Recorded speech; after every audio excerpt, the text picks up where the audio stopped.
कापूर फक्त पूजेसाठीच नाही, तर हे 9 फायदे जाणून तुम्हीही थक्क व्हाल. हिंदू धर्मात पूजेदरम्यान कापूर जाळणे अत्यंत शुभ मानले जाते.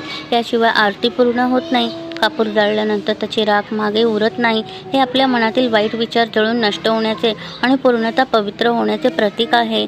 कापूर ज्याप्रमाणे स्वतःला जाळून प्रकाशात विलीन होतो, त्याचप्रमाणे अहंकार, वासना आणि मोह सोडून दिले पाहिजेत असा संदेश यातून मिळतो. कापूर जाळल्याने घरातील आणि आसपासच्या वातावरणातील नकारात्मक ऊर्जा नष्ट होते आणि सकारात्मकतेचा संचार होतो. कापराचा सुगंध अतिशय प्रसन्न असतो. त्यामुळे मन शांत होते आणि एकाग्रता वाढण्यास मदत होते. कापराची आरती ही ज्ञान, आत्मा आणि आशेचे दर्शन घडवते.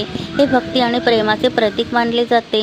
धार्मिक मान्यतेनुसार कापराप्रमाणेच मनुष्याने आपल्यातील मत्सर, गर्व आणि द्वेष यांसारख्या दुर्गुणांना जाळून संपवले पाहिजे.